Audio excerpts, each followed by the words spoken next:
Hello, fellow sex machines. We'll start with Cyblog. Why people believe weird things and 8 ways to change their minds. Right, I would like to do the whole article, but I can't, obviously, so let's start with rumours and fiction. People love sensational stories. They like to pass on tales that make the listener very happy, disgusted, or afraid, anything that provokes a strong emotional response. Neutral stories, which are probably more likely to be true, but much more boring, therefore get short shrift. More bizarrely, people have been shown to believe things that they've read in novels, and that have clearly been totally made up. This is true even when, bullet point, they are obviously works of fiction, bullet point, and when they are told the fiction contains misinformation, bullet point, and when the real facts are relatively well known. This may be partly because people's defences tend to be lower when they're consuming popular entertainment. Politicians. We may all be aware that politicians will say anything to get elected, but can we tell the difference between the truth and the lies they've told? ? Studies have found that, in fact, people find it very difficult to tell the difference. It seems that knowing that politicians lie is no barrier to people believing those lies. And it goes on to talk about the internet and the mainstream media and things. Why do people believe misinformation? It's pretty clear that lies and misinformation are floating about all over the place. But if we all know that politicians, the media and the internet sometimes lie, then how come some people end up believing it? ? The problem is that the way people go about believing things, or not, is fundamentally weird. Few bother actually checking the facts for themselves. The majority use these mental shortcuts. Bullet point shortcut 1. Does it feel right? Mystically, does it feel right? We all know we do it. And as long as we know we're doing it, I don't think it's too bad, but it's really got to be looked at. In other words, does the new information square with what I already believe? For example, a Republican is more likely to accept untruths about where President Obama was born because the lie is, well, convenient. As an example. Does it make sense? Things that are easy to understand are easier to believe. Things that are easier to understand are easier to believe. The mind repels complicated stuff, defending itself by saying, "Oh, it's probably a lie." Yeah. To save it the effort of actually trying to work it out. Dismiss it. Complicated. Oh, it's a lie. Or rubbish. Just laziness. Is the source believable? People who seem authoritative, like those in positions of power, are more likely to be believed. For example, doctors can create havoc by giving bad advice in public because people tend to believe them. We know the idea. Even having a deep voice gets you an awful lot more believable points than somebody that talks to you like that. Or like that. Who else believes people prefer to go along with the herd or the flock? Unfortunately, people also have an inbuilt bias towards thinking that most other people agree with them, even if in reality they don't. And all sorts of other things. There is a section underneath on 8 ways to counter misinformation. So is it possible to kill off misinformation? Lewandowski, and this article is about a Lewandowski paper. And co-author says, yes, but it's hard, and you will need help from these 8 psychological techniques, and I've pulled out a couple, or 3. More than the truth. Number 1, changing people's minds isn't just about telling them they are wrong. If only it were. To be convinced, people need to hear an alternative account that explains why something happened, not just that the misinformation is wrong. Ideally, it should also explain the motivations for the lie. This is what we got during the American elections, where telling a lie you could do in 20 seconds. And to really overwhelm that lie in the minds of sensible people would take 20 minutes. And nobody had 20 minutes in the election, but it's just one example. Short and sweet. This alternative account, though, should not be too complicated. The shorter it is, the sweeter it will work. Give people too much and they switch off. Just a few salient facts will do.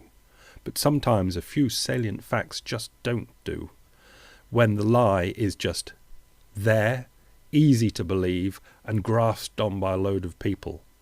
Unfortunately, it takes a lot of time and a lot of facts and a lot of effort and a lot of grabbing of ears to get it through. And that's obviously not often possible because the ears just don't stay there to be grabbed. I think I've gone for one last one. Yeah, facts, facts, facts. Then after the myth, keep repeating the facts. Each repetition builds up the rebuttal strength in people's minds. The power of repetition to influence people is clear.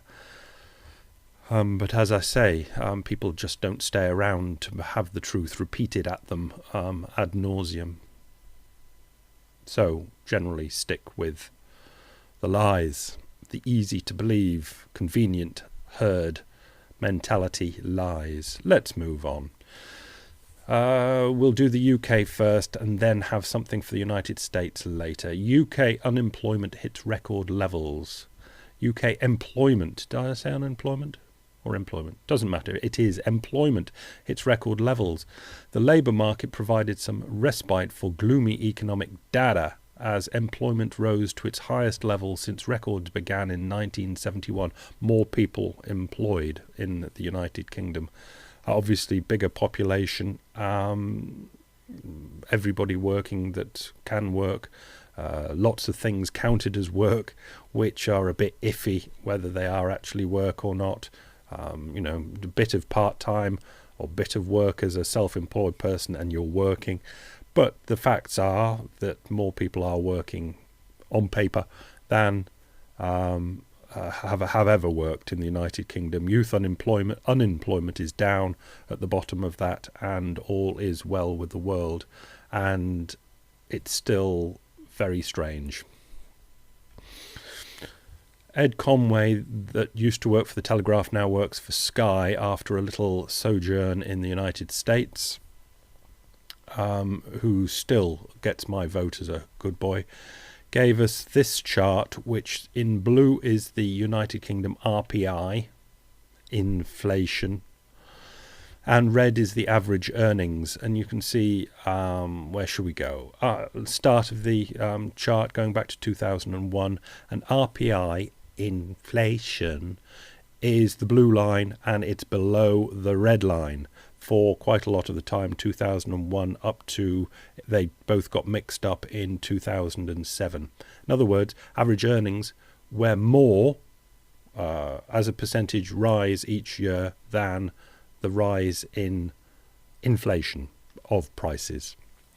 Then the Great Recession hit in, and the prices of things in the shops, the stores, RPI, went plunging down, and for a good 6-9 months in 2009, people's average earnings were well ahead of the prices in the stores because they had plunged so much due to the Great Recession.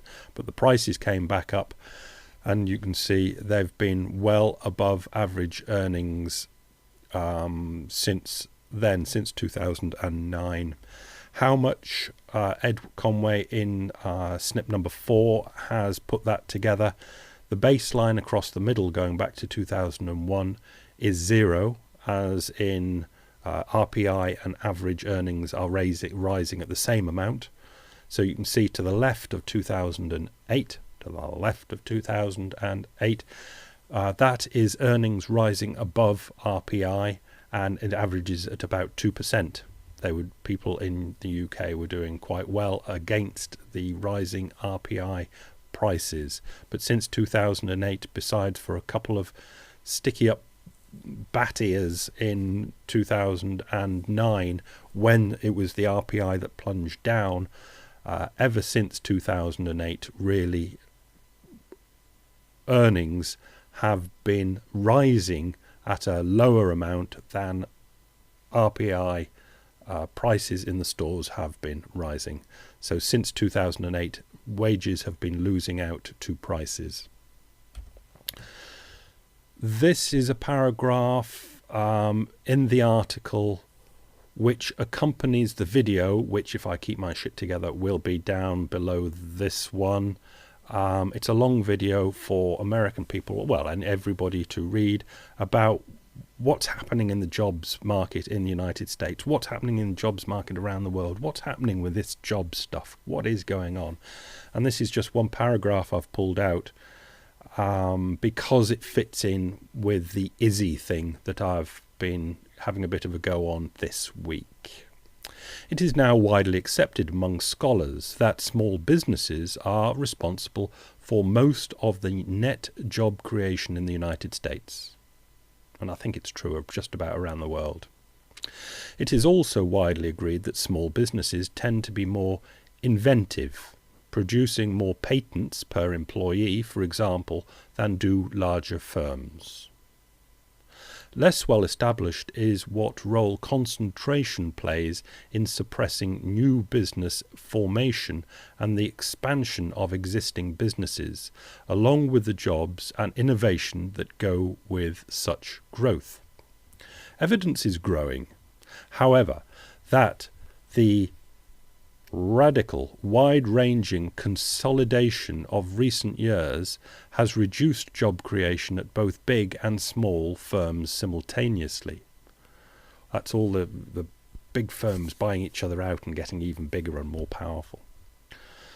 At one extreme, ever more dominant Goliaths increasingly lack any real incentive to create new jobs. After all, many can increase their earnings merely by using their power to charge customers more, monopoly pricing, or pay suppliers less, monopoly pricing, working backwards.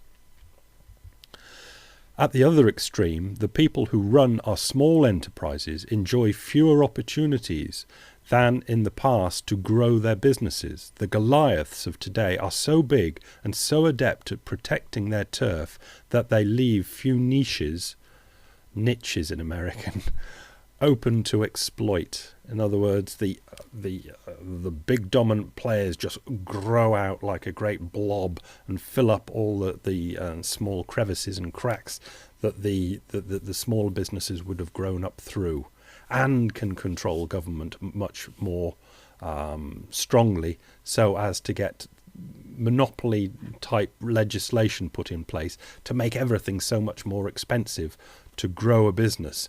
They can afford it with their hugeness, but the small businesses can't. Anyway, it's a long video, but start it and see how you go along with it. It's not just about that. It covers many subjects.